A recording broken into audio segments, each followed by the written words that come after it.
And we welcome you to this edition of In the Circle live as we get you set for USA and Canada. I'm Eric Lopez.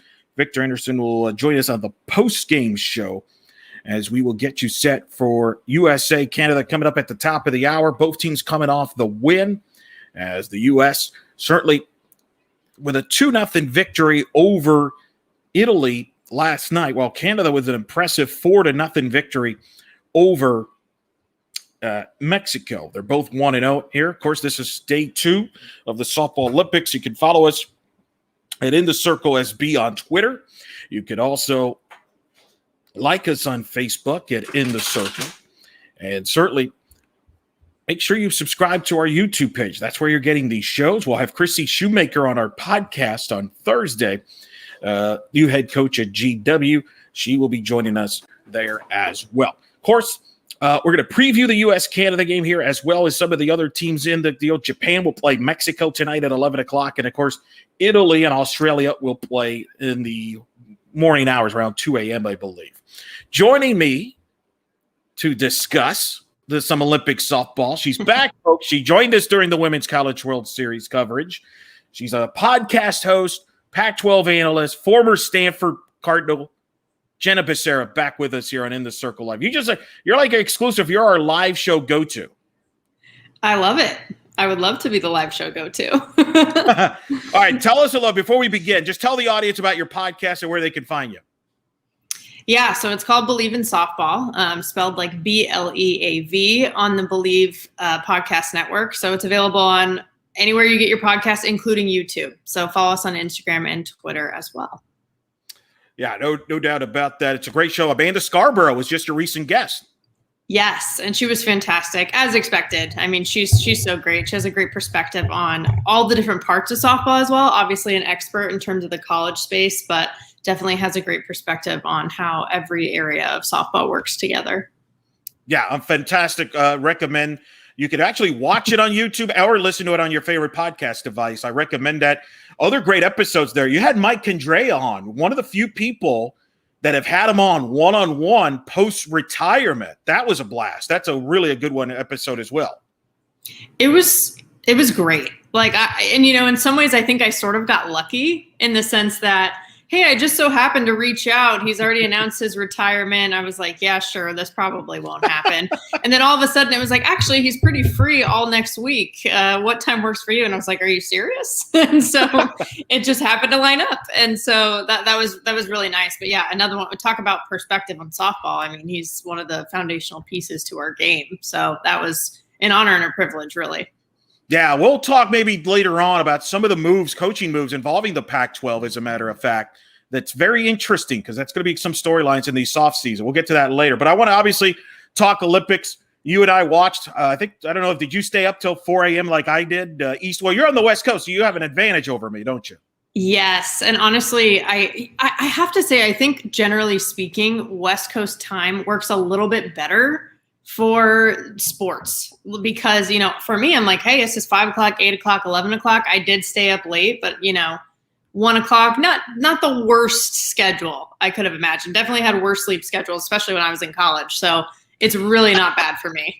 All right, there you go. Rub it in. Rub it into this East Coast guy. They stay up at 4 a.m. to watch the end of the softball. And then there was soccer right after that. So it was like I had to watch the first half of that. But USA Canada, this is huge. 8 o'clock here, less than an hour, marquee matchup.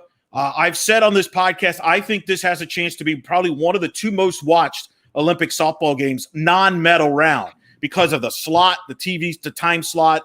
You look at sports today, no NBA finals to deal with. It's just regular baseball stuff. This is a big platform here. But I wonder your thoughts on this. USA beats Italy last night, 2-0. Kat Osterman, 6 innings, shutout ball, 9 strikeouts. Monica Abbott closes it out. But yet, some of the critics out there still critical of the USA offense. What's your thoughts, having seen them? Where do you stand with Team USA after one game? Well, let me say this. Let's be clear. The key part of what you just said is that it's been one game. Let's not forget that all of these teams, granted, Japan sort of seemed like, didn't skip a beat with their offense on one hand, but none of these teams have really had, to the extent that they normally would, game reps to the level that we are used to seeing leading up to the Olympics. Like, they haven't been able to get these things. Yes, they've done as much as they can in practice. I'm sure they've hit off their own pitchers, things like that. But there's nothing that replaces game reps specifically. And so not being able to have that because of COVID-19 and travel logistics and all kinds of things, like let's give the teams a minute, I'd say, to settle in a little bit, especially with this, it's been 13 years since the Olympics have had softball. There's got to be nerves there too, right? So I think we just need to give people a second to get in a groove here.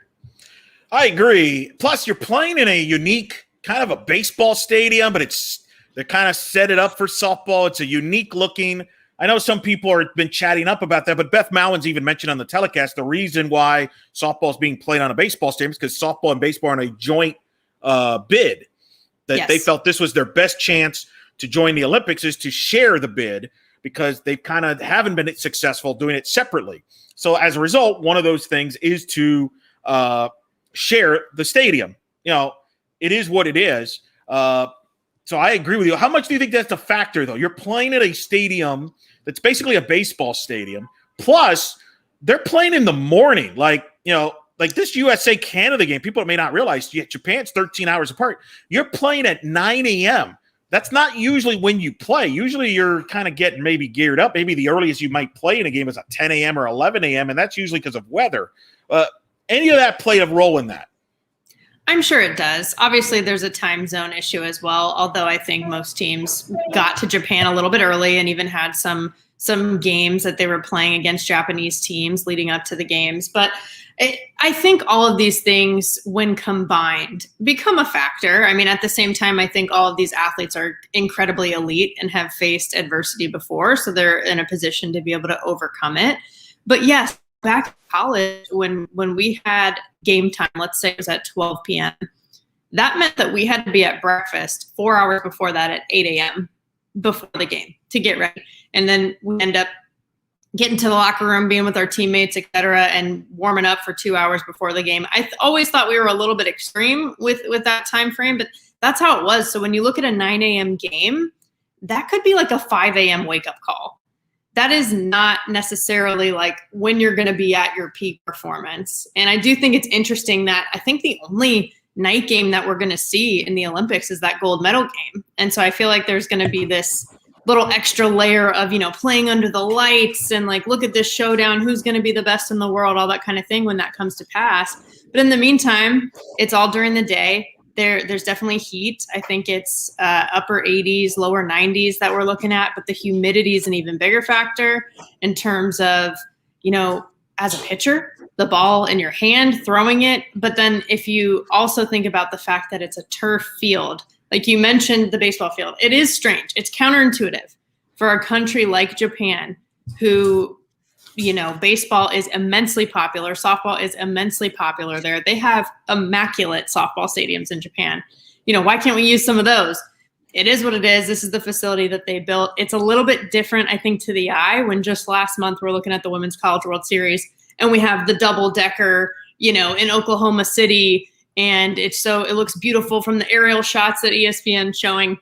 I think it's a little bit of an adjustment for the viewer. And these things factor in. I think the turf on the field is going to be something that will need to be an adjustment. We saw that in Athletes Unlimited when they played in Chicago at the Bandit Stadium as well. It moves faster, it's slicker, all of those things. All of it comes together, and yes, adjustments need to be made. Now, we saw Kat Osterman get the start against Italy. I believe Monica Abbott will get to start here tonight. We don't have the lineups yet. If we do get it before we sign off, we'll let you know. But I think Monica gets the ball. Right? Do you agree with that? I agree. My guess would be that Monica would get the ball and that Danielle Laurie would get the ball.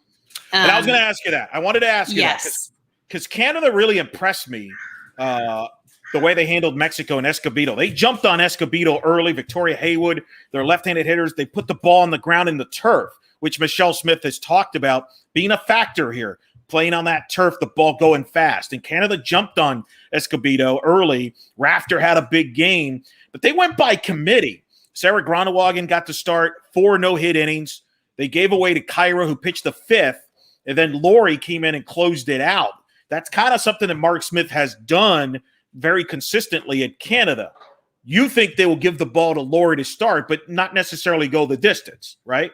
Yeah, it's possible. I think because you're playing everybody, this international world of softball too, so many of these people have played each other over and over and over again, including in the NPF. You know, when you have Canadian Wild and you have the Cleveland Comets, which is essentially Team Mexico, right? The Aussie Peppers were a part of that at one point with Team Australia. Like, these people have played each other over and over and over again. So I think, you know, we started to see with college softball, like, yes, by committee is really the kind of the standard now. Like, there are still some stars that emerge in the circle, but at the end of the day, like, having options to go to is, I think, what's going to allow, I don't know, for that versatility and flexibility for these teams. And it's interesting to me too, because I did see that Canada sort of took the same approach that the US did, in the sense of like, all right, here, have your starting pitcher, have the pitcher that at least I think they're going to start now on day 2 finish, to kind of get some of the nerves out too. Get a few reps in. Be on that mound. It's sort of strange. There's like turf around you, but you got that dirt on the rubber, like whatever. Just get used to the environment.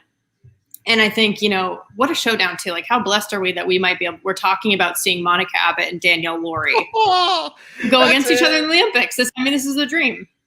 And by the way, Lori looked good.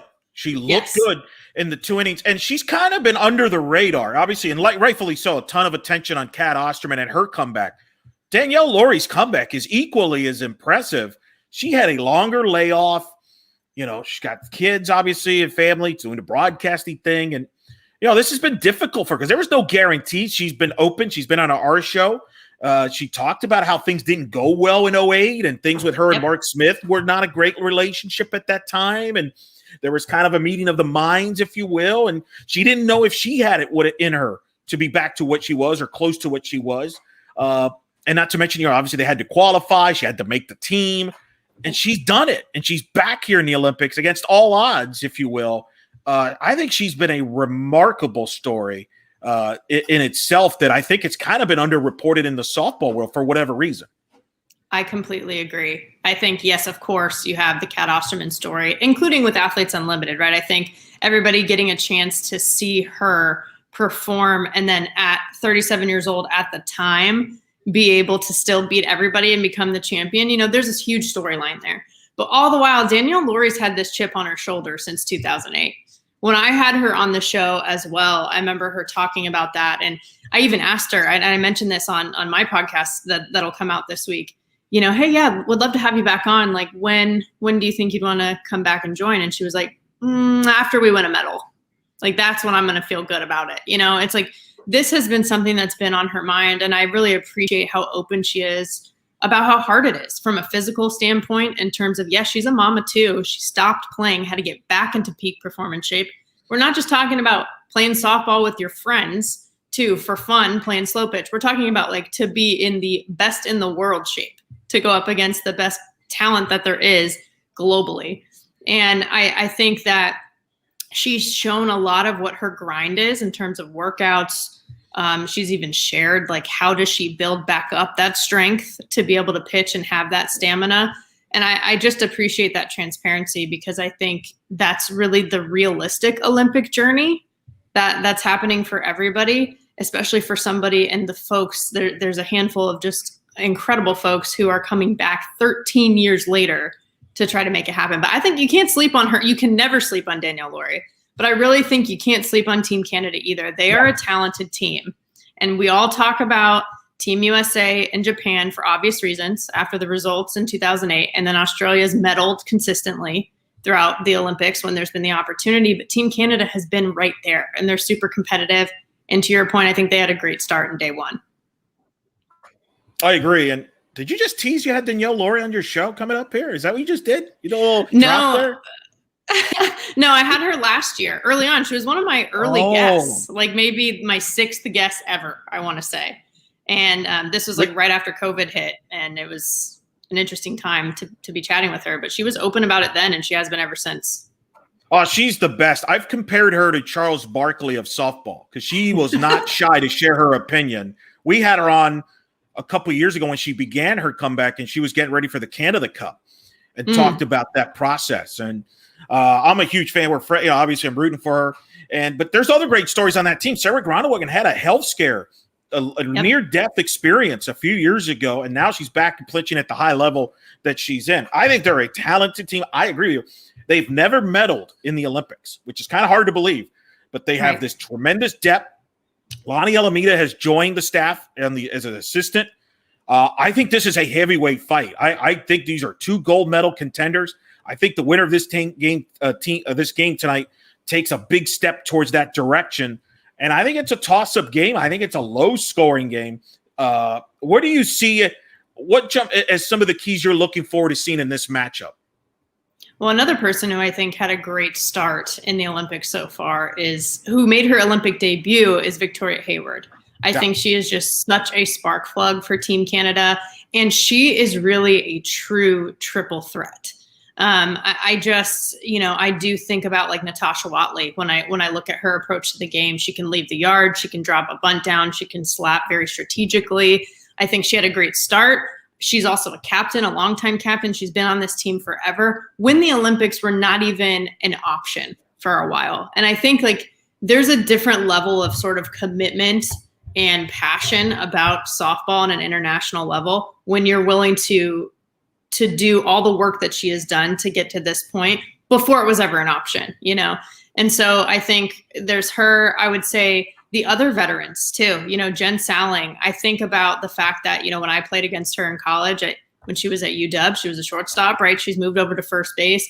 To me, that also shows a level of mental maturity to be able to just do what's best for the team and adjust and realize like, hey, I've gotten that vibe from the entire team. Like they really just want to play together. They are itching to kind of break that barrier to get on that podium. I just think they're in a good place. And I would put Kaylee Rafter in that bucket as well. To your point, she had a great offensive start, but I think her and Danielle Laurie, Danielle talked a lot about her when she came on Bleav In Softball too, about how they've just been rocks for each other throughout this entire journey. And when you have that kind of relationship in the battery and such a key part of the team, I just think if you have that foundation, you're going to be in good shape, at least from the mental side. With that in mind, what do you think is going to be the keys for the U.S. offensively? Who's a player you think is a key for their offense here tonight, assuming they face Laurie, assuming they face the entire Canada staff, which would not surprise me because they've done that in the past. I think a lot of the international strategy is go by committee, kind of what Ken Erickson, Team USA, has learned to do when Monica's not pitching, that is. And that's, hey, to slow down this U.S. talent is by giving them different looks. So if Canada decides to go that route, if they go with Laurie or whoever, what do you think is the keys for the U.S. offensively to scratch out some runs?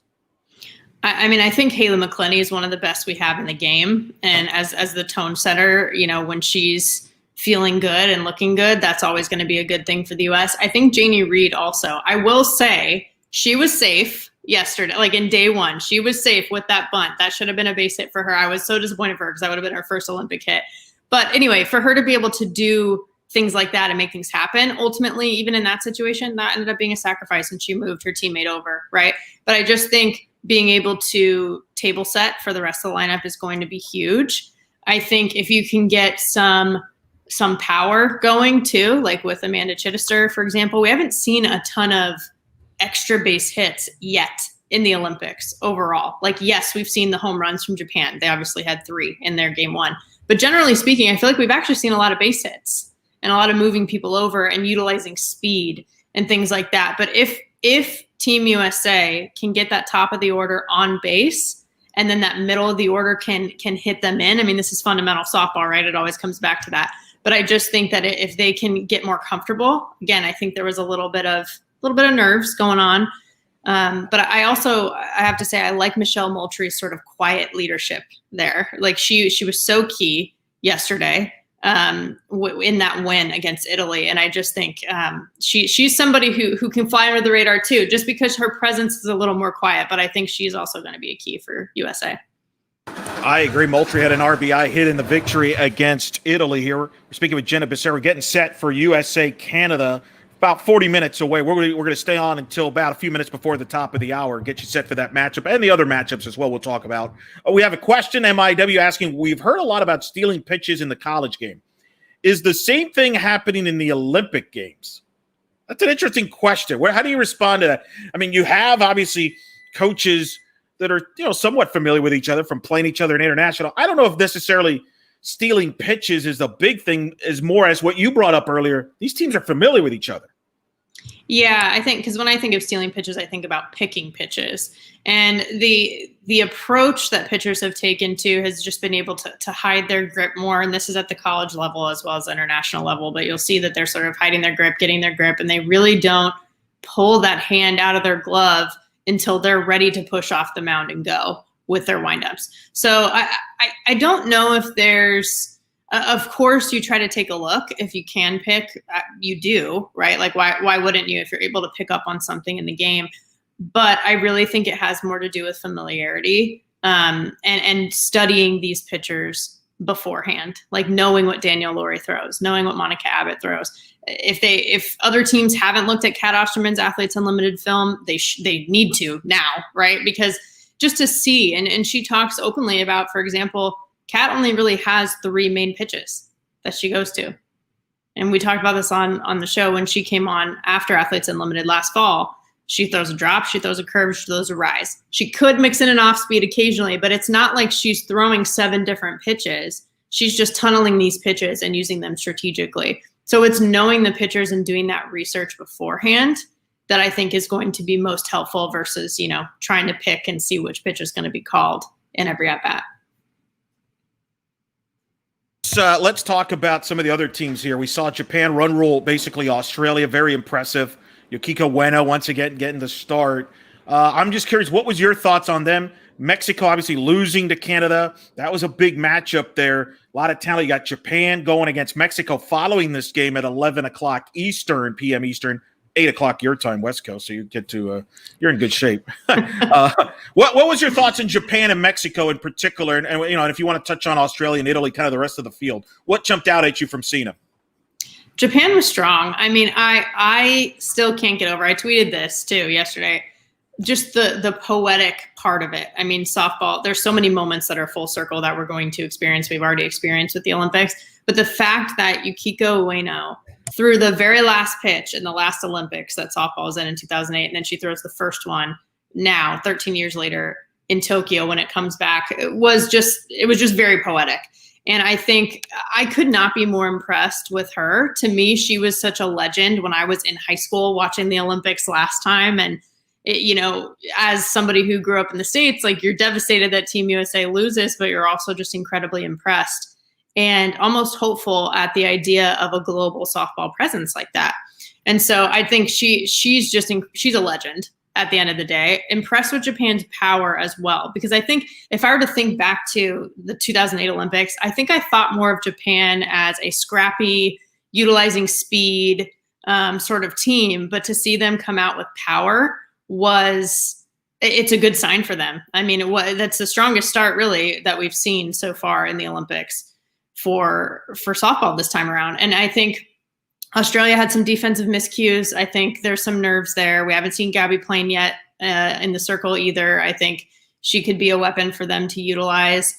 I was very impressed with Team Italy's pitching performance against the U.S. We talked about how, yes, the American hitters need to settle down a little bit, maybe make a couple of adjustments, et cetera, but give credit to Team Italy in terms of their performance. I think one of the pitchers was a teenager, the reliever who came in and was able to control that potent offense. I mean, that's incredibly impressive to keep that 2-run game against a team like that. So I'm impressed by that.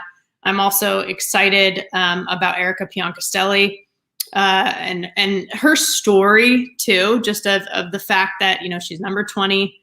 Her mom represented Italy, was a catcher 21 years ago, but at the time it's supposed to be Tokyo 2020, would have been 20 years ago in the year 2000. Now here she is again, like another poetic moment that we're seeing. So there's sort of like the stories mixing in here with just like fantastic softball. And I'm incredibly excited to see all of it. I'm thrilled that every team is playing, everyone's playing each other. So we get to see every matchup. this time around. Like it's just, this is exactly what you want as a softball fan. And you've seen the growth of the game. And I saw a Yahoo article where they talked about, well, softball needs the Olympics and needs baseball. And I understand where they're coming from. And look, I think you want to be in the Olympics, all that. But I kind of I fight back only from this standpoint, Jenna. The game has grown without the Olympics in the last 13 years. To me, it's the Olympics loss more than, softball's loss. I mean, it would be great. I would like it, but I don't feel like we're in they need the Olympics to survive. I think the game's going to grow regardless. Would the Olympics help it grow globally and grow? I think it's already grown globally.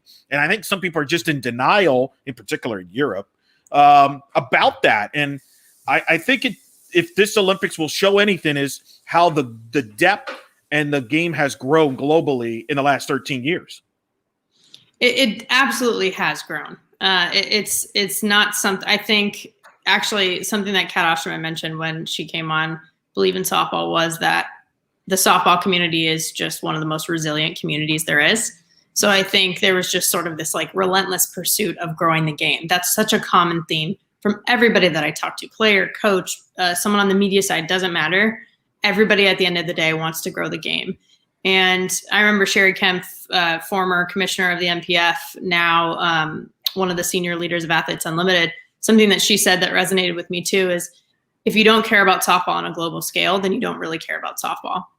And so I think that couldn't be more true. I think the Olympics is such a stage that there's just nothing like it, that it's important for softball to be a part of. It's not going to, like, without the Olympics, softball's proven that we're not going to roll over and just give up. That's never going to happen at this point.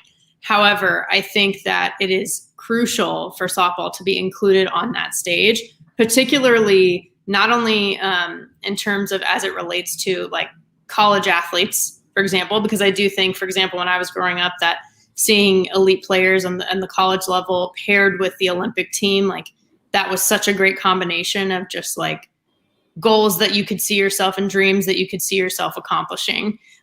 So having something beyond just college is great. I think it could be helpful in terms of establishing a more centralized one-stop shop for pro softball.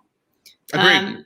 I think that's actually a little bit more the key. College softball is just exploding and it's going to continue. That is on a fantastic trajectory. But I think the Olympics can help in terms of what happens after college. Like that's what's missing for a lot of these players. Agreed.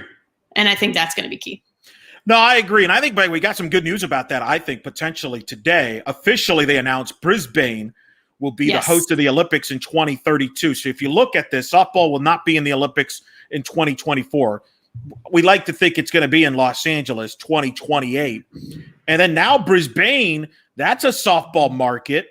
Yep. 2032. So a good chance the Olympics will be there now back to back in 28 and 32 with two countries that are passionate about softball. I'll be curious if by then, do they still want softball and baseball to kind of be as a joint bid? Do they try to go separate ways? I don't know about all that, but this could be a big ramifications to your area in the region. Because let's say it's official. Once it becomes hopefully official, fingers crossed, that the Olympics will add softball for Los Angeles. I have to believe, Jenna, that's going to put pressure on some of the Pac-12 schools in California, i.e. a UCLA or somebody, to maybe upgrade in facilities to potentially host the Olympics. I would hope that it would put pressure. I think the SEC has already put pressure on the Pac-12. And some of these absolutely historic programs, you mentioned UCLA, Arizona finally got their facelift to their stadium. But UCLA, it's like, you're the winningest program. Like, we can do better. We can do better than this. They didn't even have lights for a good portion of when I was in college, right? It's wild to think about. So I think there's definitely room for growth there. I too was also thrilled to see that Brisbane was announced for 2032. Whenever it's a strong softball, at least from a national team perspective, a strong softball country, that's obviously in our favor. I think consistency will be helpful. Like, to have softball in the Olympics for back-to-back Olympics again will be really helpful. It's tough. It's finally back after all this time. Now in Tokyo, we're so excited, but then to not have it in Paris, it's hard to build up that momentum. So if we can get that back in terms of consistency, that's going to be important. I think, and the NBC was showing some like reliving sort of the 1996 Olympics when softball first entered the Olympic stage with Lisa Fernandez, Michelle Smith, Laura Berg, Dot Richardson. And they talked about how one of the things they were thinking about when they were playing too is like, well, we want this to go really well, not only because we want the gold medal, but also because we want to keep softball in the Olympics. Like we want the IOC's here. We got to prove that this sport should be on this stage. So I'm excited too. I think there are some positives, with LA and Brisbane being back to back. I think that's going to help us. I think we have a lot of work to do in the meantime. In the past, I had heard rumblings that the fact that baseball and softball were being put together was hurting softball in a way. I don't know if that had to do with some of the scandals in terms of like performance enhancer use with baseball or whatever. These were rumors. Well, I think that's I've heard similar. I've heard that, but I've also heard, no, let's be real. There's probably even more countries globally that are not as invested in baseball. So if they're not invested in, they don't care about baseball, they're just not going to include them. And I've heard that theory. Not to mention, remember, in baseball, they're not sending their best players as well to the Olympics. So there's not the interest there. I wonder if Major League Baseball would ever send the best players, allow them to play in the Olympics, would that tone change? But the fact they're not sending the best, I think it's a lukewarm sport as far as the Olympics perspective. And I think that's where maybe some might say is hurting softball. Yeah, and I think at this point, and we got lucky in terms of location too, like it seems like it helped. The joint bid helped to get us into Tokyo. At least it worked in this case, which is fine. But yes, they are similar sports, and I would like to see a lot more synergy between like the MLB, for example, and the NPF, or just softball in general, all the different like areas from the college level onwards that exist in the States. But they are standalone sports, and they are different facilities, or they should be. We're not saying that this time around. So I would like for it to be separated, but I'm also, that's the ideal state. But I'm also like, well, whatever's going to get us in for now is my vote at this point. Well, right, because I was told one of the reasons they did this, the belief is when you're presenting to the host city and the Olympic Committee, the sell job here is, hey, you get two sports for the price of one. You don't have to worry about building, quote, two facilities from scratch. That's a turnoff to some countries. So at least they try to sell you on, hey, you just got to do one facility, but you get two sports out of it. Oh, okay. Right. So I think that's the thinking behind that. And I see both sides of that. Believe me, I don't enjoy seeing softball played in a baseball stadium, but I'm with you. And I think the players would say this. I don't think they care as long as they're in the Olympics, right? At the end of the day. At this point, yes. I mean, Danielle O'Toole from Team Mexico, she tweeted that, really. She was like, hey, listen, yeah, we're at a baseball stadium, whatever. It was a single bid. Honestly, I just want to play. Like that's where we're at. And that's the mindset that got her and her team and all of these teams to this point. Because if we have the mindset of like, oh, well, let's poke all these holes leading up to this, like it would have been impossible to survive this 13-year gap, including all of that happened with COVID-19, right? Like, we have to have a balance of like, of course, we want to make note of things that we want to improve moving forward, but we also need to just take the opportunity that's in front of us. It's a tough balance to strike, but it's what we have to do. Did you have an Olympic prediction prior to this or last night, or did you want to kind of see the games before, like as far as who you think would win the gold, silver, bronze? It's a good question. Because I'm a big believer in, like, for example, if you look at like the college landscape, preseason rankings, like I kind of hate that stuff, right? Like, I think that it's about who shows up on that day and performs on that day. Upsets can happen at any time. Anyone can beat anyone on any given day. So for me, it's like I'm not much of like a bracket person in a general sense. However, I think it's impossible to deny that Japan is very strong. The U.S. is strong. Australia has a great track record in the Olympics. I said, I think Canada is very much a sleeper. But I think, there are elements of Team Italy and Team Mexico where we could see some surprises, too, in the Olympics. And I almost, in some ways, just as someone who's rooting for softball, yes, I'm an American, but I'm rooting for good softball at the end of the day. I almost welcome that. I welcome like Team Mexico. It's their first time at the Olympics. Make some noise. Team Italy, they've never won an Olympic game since being on this stage as a team. let's change that. I would love for some of those barriers to be broken or milestones to be met at the same time. I think it does seem like USA and Japan seem like they're kind of the top two that would be fighting over gold. And that's just kind of based on history leading up to this point and even just day one performances. But I think nothing can be taken for granted. I just don't think anyone should think that they can show up and win, because that's not what's going to happen. And if that's the case, then you may be looking at a disappointment the way Team USA felt in 2008, right? So it's one inning at a time. Well, I think tonight's a big night in telling some of this, because you got U.S., Canada. That's going to be huge matchup. Then you got Japan, Mexico. That's a big game for Mexico. They could be starting 0-2. 0-2 if they drop to Japan, and they still have to play Team USA. So they could be digging themselves a hole a little bit. I'm curious to see if they'll go to Danielle O'Toole tonight to start, instead of Escobedo. I thought they would go with O'Toole against Canada, considering Canada had all the lefty hitters, but they went with Escobedo. And then, I think those are a couple factors. Australia, I was surprised they went with Parnaby. I know she's their ace, their veteran. And maybe this is an interesting question, Jenna, because you covered, obviously, Gabby. How much does Gabby have in the tanks, considering she had to carry probably more of the load at Washington this year than maybe they planned, because they had inconsistent pitching behind her? Oh, yeah. I mean, she was undefeated for such a long time during the season. Her strikeout count was so high, but that also means that the pitch count is increasing. If you have a lot of strikeouts, it means you're throwing a lot of pitches, right? So she I mean, what an unbelievable performance this season for her with UW.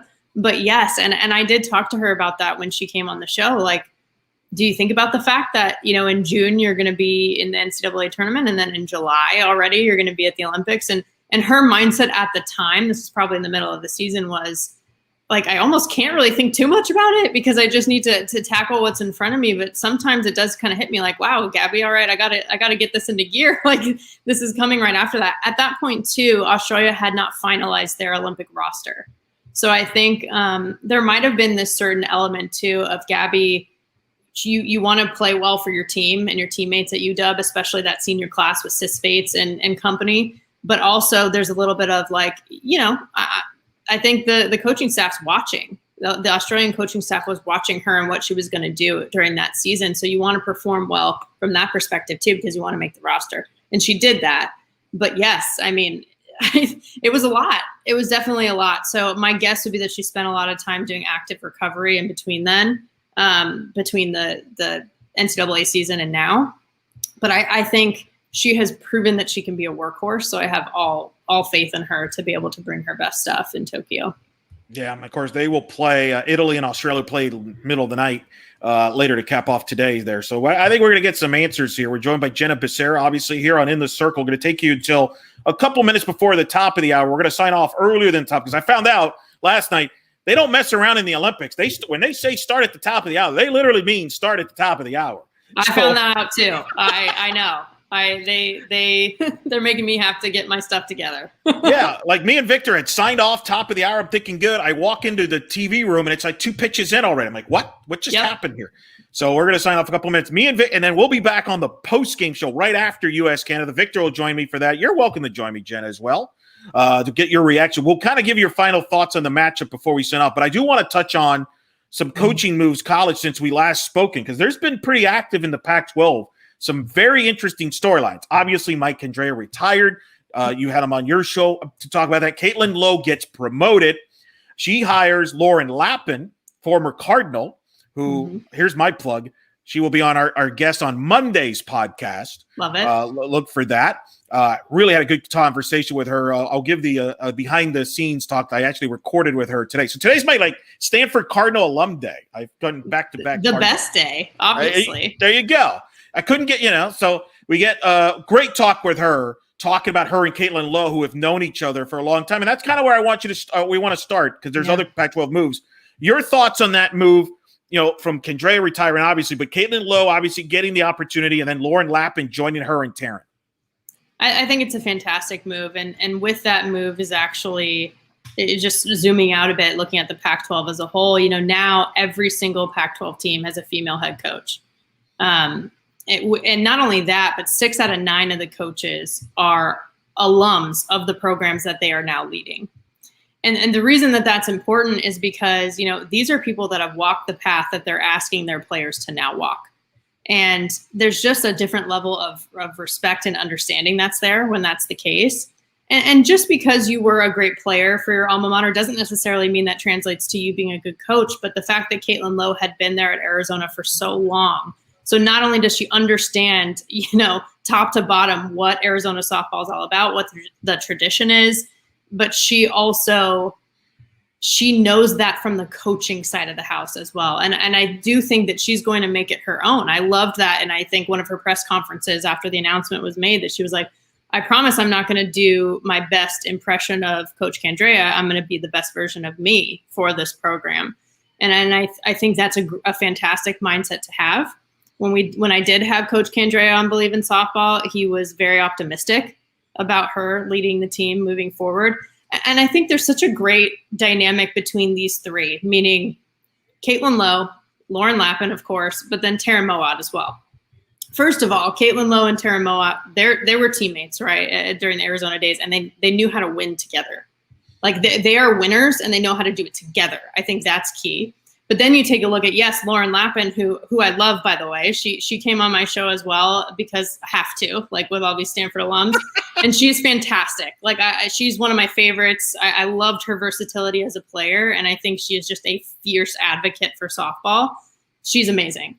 But then you look at her and Caitlin Lowe, and they were teammates on the USA level. And they also know how to win together, right? And then Lauren Lappin and Taryn Mowatt also, I think, competed against each other in college as well. So there's such a familiarity with that conference too. They're winners. They know how to do it together. There's a familiarity with the conference. There's a level of all of the people on that coaching staff are, I'm trying to think of like the right word, because they are just, I don't know how to explain it. I just think they're tough as nails. I think they know how to push people. They know how to push themselves. They ask for a lot, but they know how to adapt too. They all know how to adapt, and I'm not going to give it, I don't want to give too much away about. No, that's exactly right. That's exactly right. They, because you mentioned Lauren and Caitlin also play together professionally in the NPF and against each other. They know each other inside out. Yes. In fact, when Caitlin was promoted, my first thought is, man, Lauren would be a great fit there, because I covered them at the Pride here in Florida. Mm-hmm. And I even told that to Lauren in the interview that will air on Monday. She said, yeah, I kind of thought the same thing. I think they're all very good. I think they respect each other, but they'll also listen to each other. Like I had Caitlin and Taryn on last year together. And one of the things they said was coaching together, like Caitlin's learned some things from Taryn about, hey, being able to relax more, not be so, be more loose, because Taryn's more loose. Taryn's learned about being more organized. Like they are willing to take things from the other and make themselves better, and they're open to different ideas. I think this is a fantastic staff on paper. They know each other. I think Lappin's brilliant, comes defensively, mind-wise. I think she'll bring some ideas there. I think this staff is fantastic. I'm a huge mark for this staff. I think they're going to be tremendous. I don't think – and obviously Candrea is the GOAT, greatest coach. So let me just say that before people get mad at me. Of course. I don't think Arizona is going to miss a beat, because I think that highly of this staff. Well, I think that's actually the fact that you're able to say that and that there's truth behind it is actually a testament to Mike Candrea, not a knock against him, in the sense of like, look how strong the foundation is that he has laid. And that includes Lauren Lappin too. Like, let's not forget, like when she was playing for Team USA, he was the head coach. So they have the same sort of influence, and they grew up, quote unquote, in softball in a same type of environment with the same type of mindset. And even Lappin's coach at Stanford, who was my coach as well, Coach Rittman, he was an assistant on Team USA too. So there's so much crossover that they get it. There are slightly different styles, like you said, that I think are going to be complementary, but there's enough in common that they have too, that it's just, I think, going to be incredibly strong. I'm glad you brought that up, because even Lauren in the interview I had with her mentions that because she played for Coach Candrea, even played against him, she knows what that program is. She knows what what it worked. So she's familiar with it. It's an easy adjustment from that standpoint.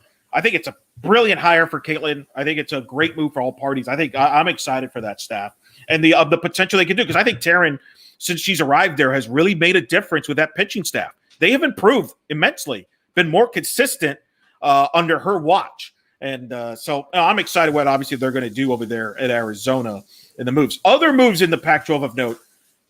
Missy Lombardi got to look for a new staff at Oregon. Justin Schultz is the new head coach at Boise State. Megan Langenfeld announced leaving the coaching industry. She's going into teaching. What was your reaction to all those moves?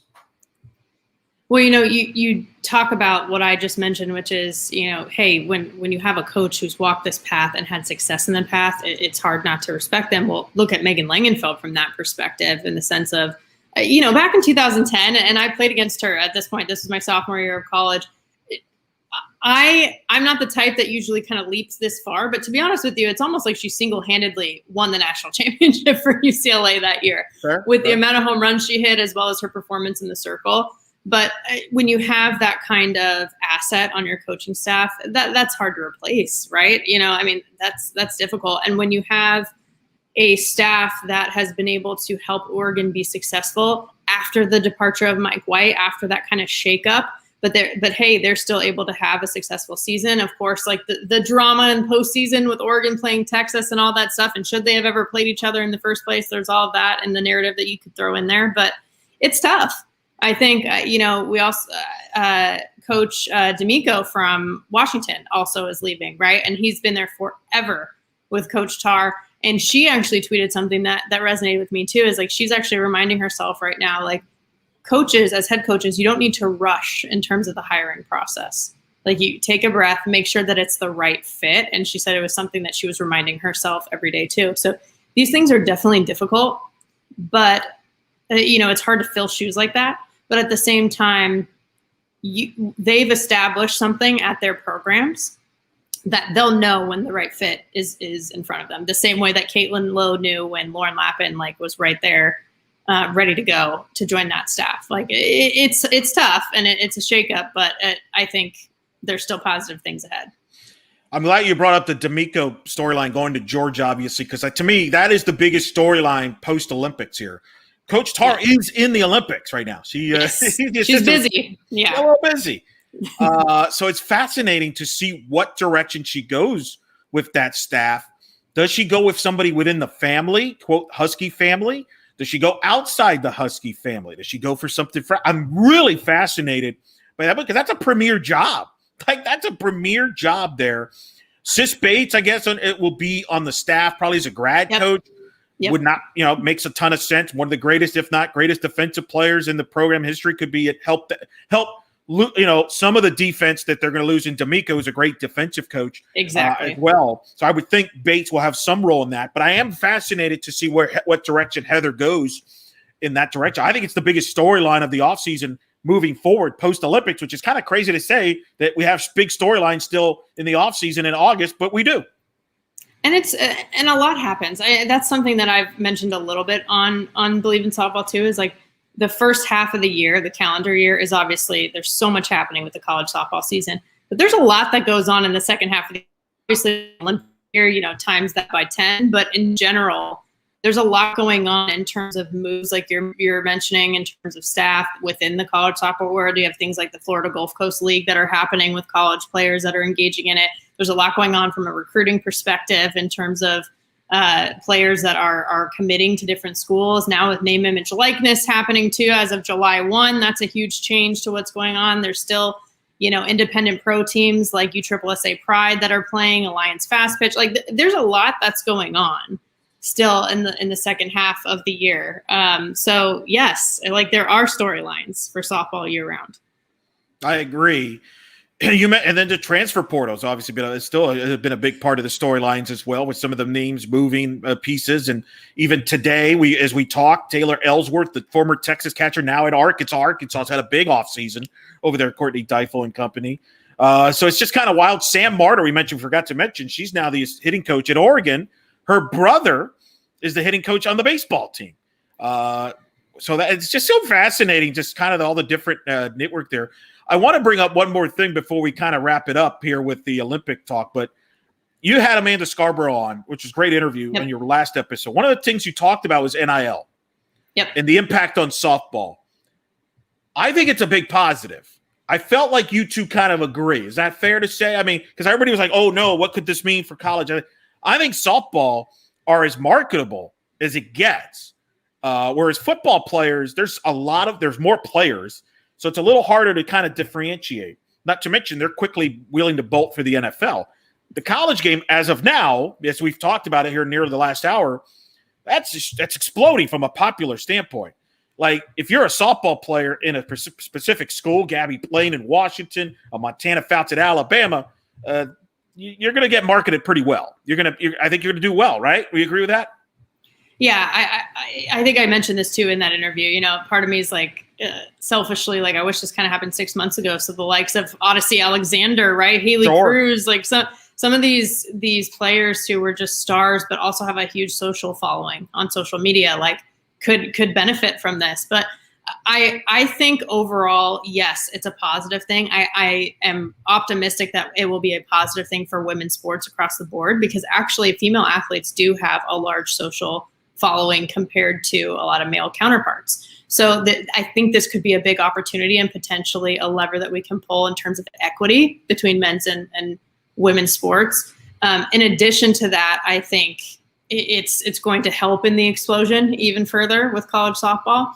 And I think Amanda agrees. The impression I got from her is that she thinks that there's positives there, but she just wants to make sure that we do it right. I think her big thing was like authenticity. You know, she really didn't like players being like, hey, hit me up in the DMs. You know, she wants people to be a little bit more authentic and thoughtful about how they're engaging. And there are some things that will change the locker room, right? Like, you have to ask, like, will this change a little bit of the purity of the sport that people tend to love?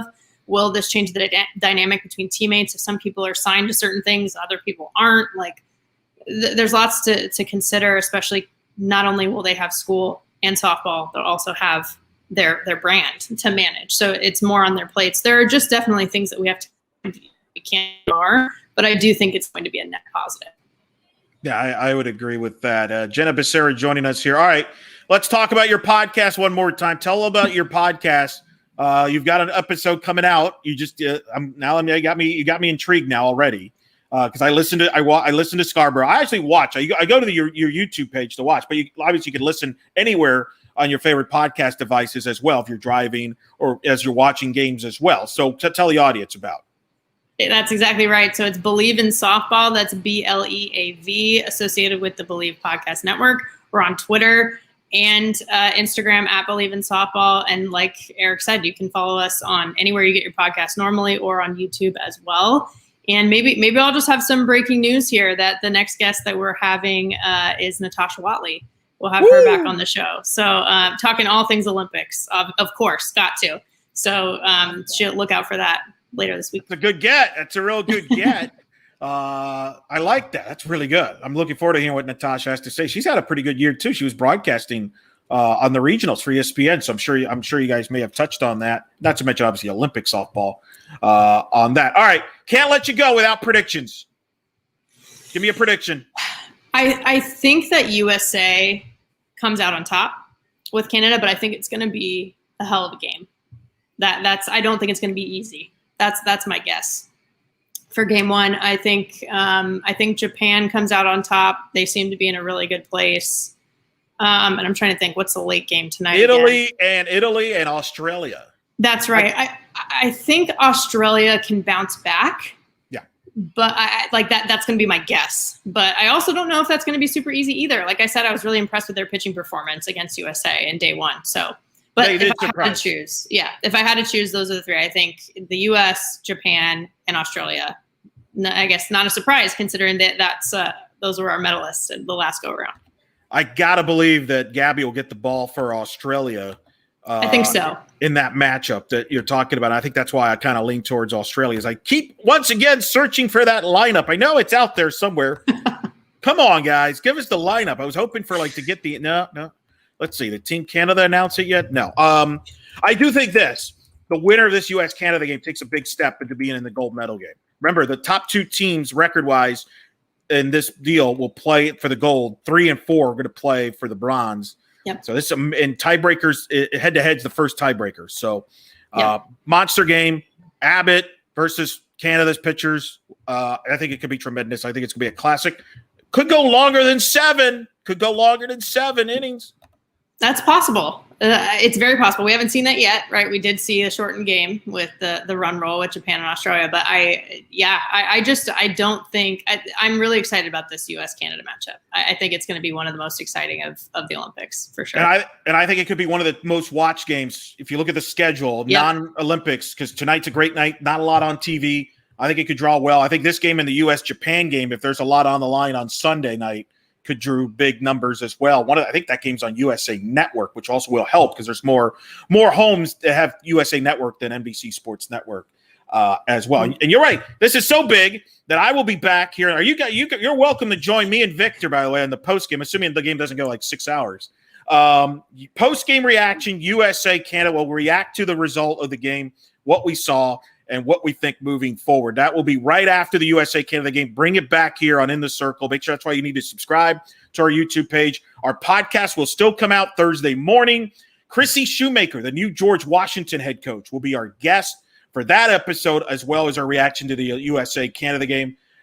Jenna, this was fun. You will have the open invite for the post game. You have more of a life than I do, but you're more than welcome to join us on the post game for your thoughts, because you and I will be watching the games. And not sleeping, at least because you can at least sleep in normal hours. Yeah, at least semi-normal. I don't know if I have more of a life than you do, but I appreciate the faith that you had in me there. But yeah, I'm happy to jump on afterwards. All right, there you go. You heard it. We'll have her to jump on for a few minutes on the postgame for her reaction on this game. So keep it here on In the Circle for the postgame show, USA Canada. As soon as that game wraps up, as soon as postgame is done with them there. As well as what we go from one Cardinal, Jessica Mendoza interviewing a postgame, to another Cardinal in postgame. It's Cardinals taking over here, man. I love it, as it should be. Thanks to all of you for tuning in. Enjoy the game. We'll talk to you after the game. For Jenna Becerra, I'm Eric Lopez. This has been In the Circle Live.